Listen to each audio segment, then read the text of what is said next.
defenderéis a vuestros hermanos palestinos. Aquellos de vosotros que mueran serán mártires.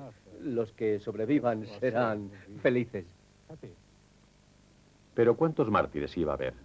El rey de Jordania aún tenía esperanzas de que algo de su trato secreto con los judíos siguiera en vigor. Abdullah era un elemento crucial porque él, habiendo negociado con Golda Meir y sin reconocerlo públicamente, tenía la intención de introducirse en esa parte de Palestina que no iba a formar parte del Estado judío. Y no pensaba ir más allá y arriesgarse a ser derrotado. Así que, en un sentido, él era una parte interesada en la partición de Palestina.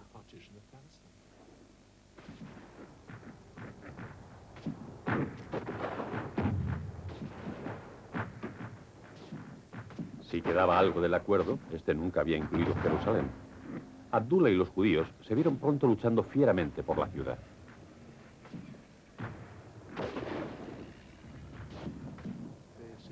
La ciudad estaba siendo bombardeada.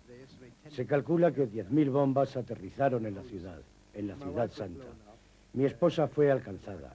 Se encontraba en el Hágana y estalló por los aires. Y yo la encontré. Estaba entre las ruinas del edificio de la agencia judía y ayudé a sacarla y a llevarla al hospital. Y luego corrí a reunirme con la gente de las Naciones Unidas, llevando aún en mi camisa manchas de sangre. Los judíos pronto se encontraron muy atacados en la ciudad santa. Comenzaron la guerra con mucha escasez de armas y equipo. La legión árabe de Abdullah, bajo el mando de Glab, se hizo pronto con el mando de la parte vieja de Jerusalén, donde se mantuvo a pesar de los crecientes refuerzos judíos.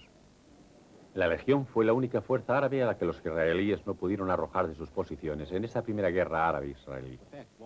El hecho es que si la legión árabe, toda la ciudad santa, hubiera sido invadida, y también la mayor parte de Palestina, que había sido asignada a los árabes.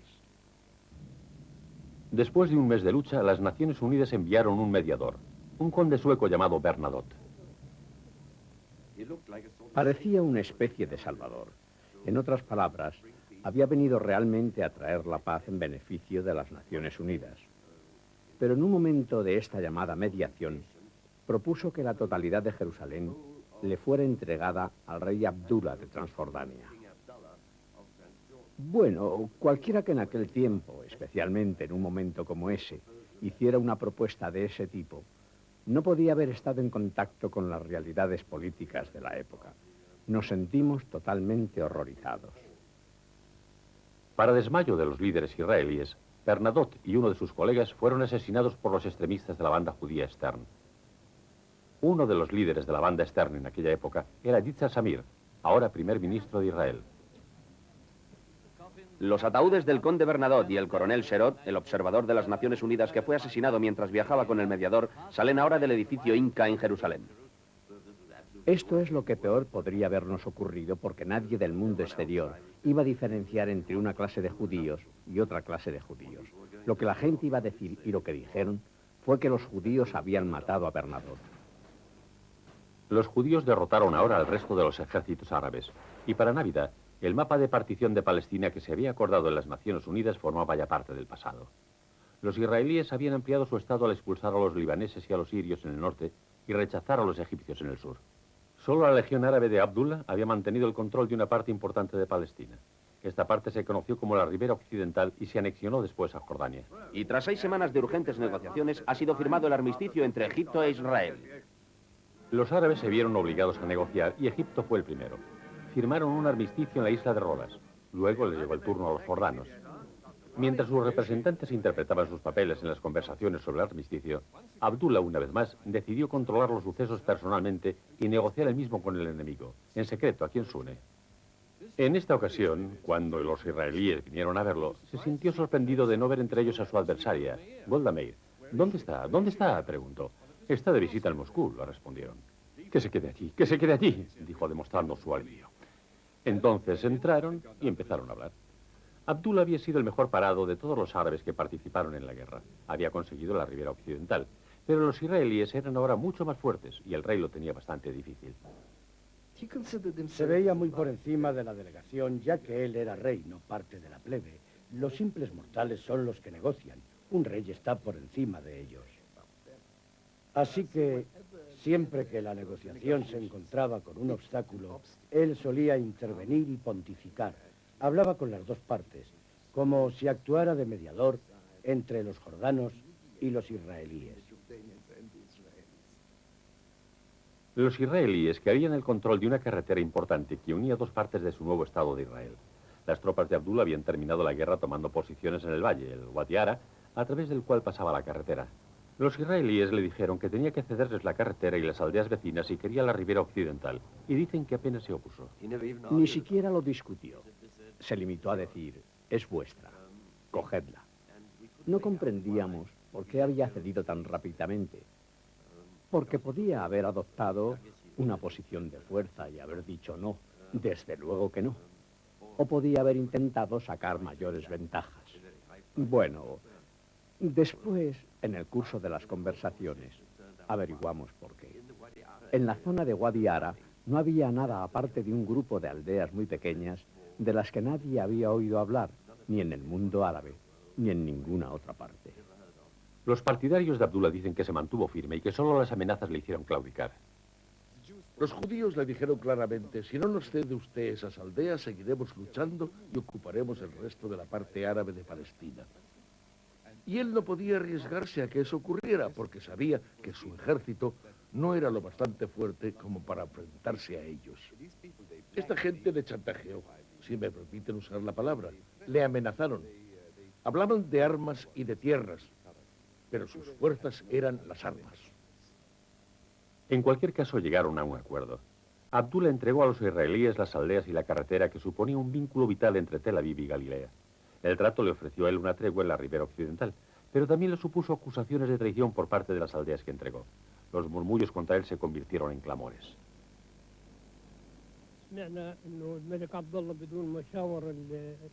El rey Abdullah no nos consultó.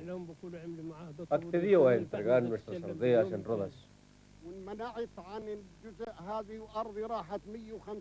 Mi aldea fue dividida entre Abdullah y los israelíes.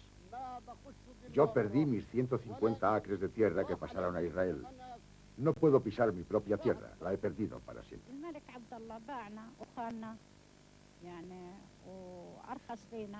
El rey Abdullah nos traicionó y nos vendió muy baratos. Queríamos una Palestina independiente, tener nuestro propio país. Los otros árabes no se preocupaban por nosotros. Así que ahora vivimos bajo el dominio israelí.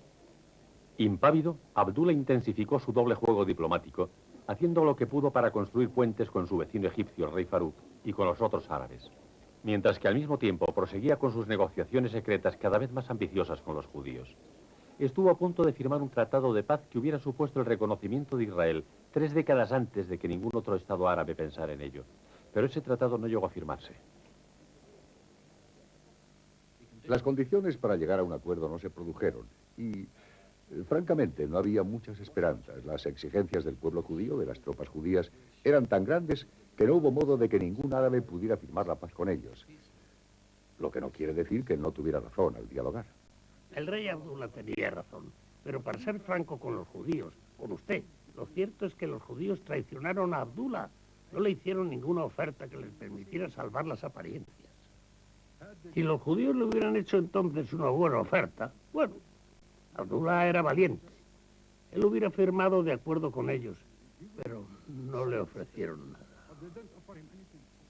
Después de haberlo usado, prescindieron de él, dejándolo sin honor y sin dignidad.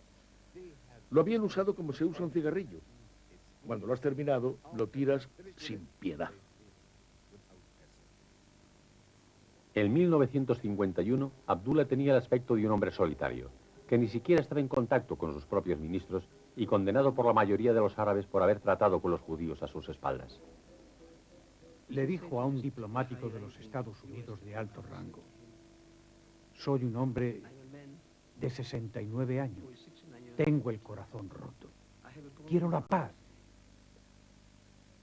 Pero no puedo conseguirla si ustedes no me ayudan. Por favor, ayúdenme. Lo que quería decir es que ya no dominaba él la situación.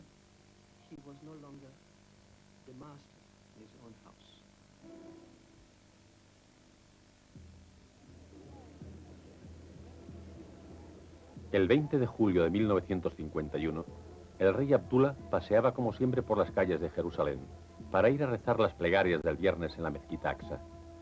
Miles de personas llenaban las calles y cuando pasaba entre ellas, estas le abrían un pasillo para él. Pero la multitud seguía rodeándole por ambos lados.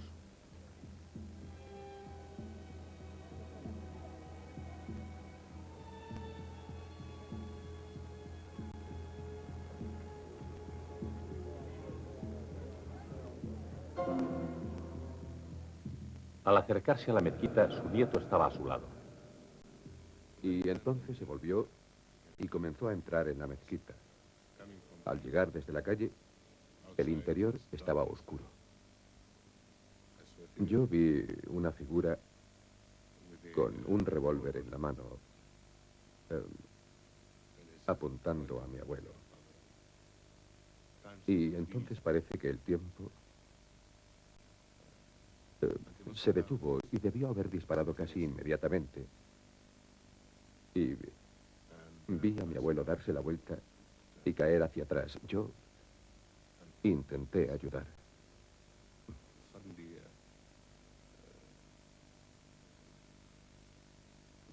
De pronto, no pude controlarme y me arrojé contra el asesino. Y en ese momento empezaron a disparar desde dentro de la mezquita y desde el exterior detrás de mí.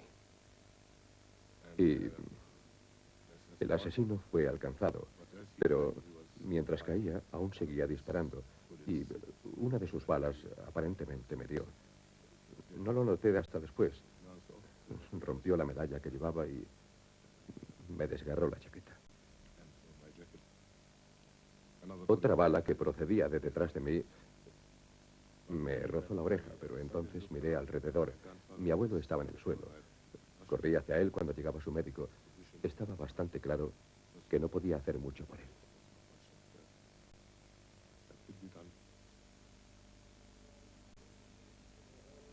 Cuando vi que había sido asesinado, me sentí muy impresionado y lloré. Lloré. Dije que pensaba que estábamos perdidos. Hemos perdido un gran hombre. Un hombre muy importante y hemos perdido a nuestro defensor y protector. El brutal asesinato del rey Abdullah de Jordania ha causado una honda impresión entre la gente de Gran Bretaña, porque él fue durante mucho tiempo un amigo leal a este país, un estadista sabio y fiel. Su muerte puede tener graves repercusiones en el Oriente Medio. El rey Abdullah, desgraciadamente, traicionó la causa de los palestinos y de los árabes. Fue asesinado porque a los ojos del mundo árabe fue presentado como un traidor por causa de sus conversaciones con los judíos. Creo que era el rey Farouk de Egipto el que quería, desde el principio, después de la catástrofe del 48, encontrar un chivo expiatorio al que se pudiera culpar de lo sucedido a los árabes. Para Gran Bretaña, a la que visitó hace unos cuantos años, su muerte ha supuesto un grave y trágico golpe. Era un hombre astuto y prudente, y en un sentido fue el mejor parado de todos los que participaron en los sucesos de 1948. Consiguió lo que quería, agrandar su país. El único hombre del mundo árabe con el que había sido posible hablar, confiar, llegar a acuerdos, no siempre puestos en práctica, a veces con muchas dificultades, obstáculos, pero ha muerto un hombre que era un aliado. Este acto tuvo malas consecuencias porque, con Ben Gurión, el asesinato de Abdullah creó una especie de parálisis. Él no volvió a intentar negociar con los árabes porque pensó, ¿para qué si la persona que llegue a un acuerdo con nosotros será asesinada?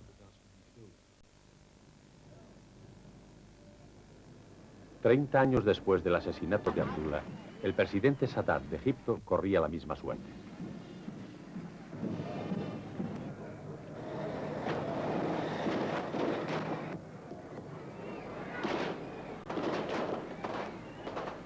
Él había ido más lejos que Abdullah. Había llegado a firmar un tratado de paz con Israel. No creo que tengamos que llegar a la conclusión de que, porque Abdullah fue asesinado y luego Sadat fue también asesinado, cualquier líder árabe que negocie con Israel encontrará el mismo fin.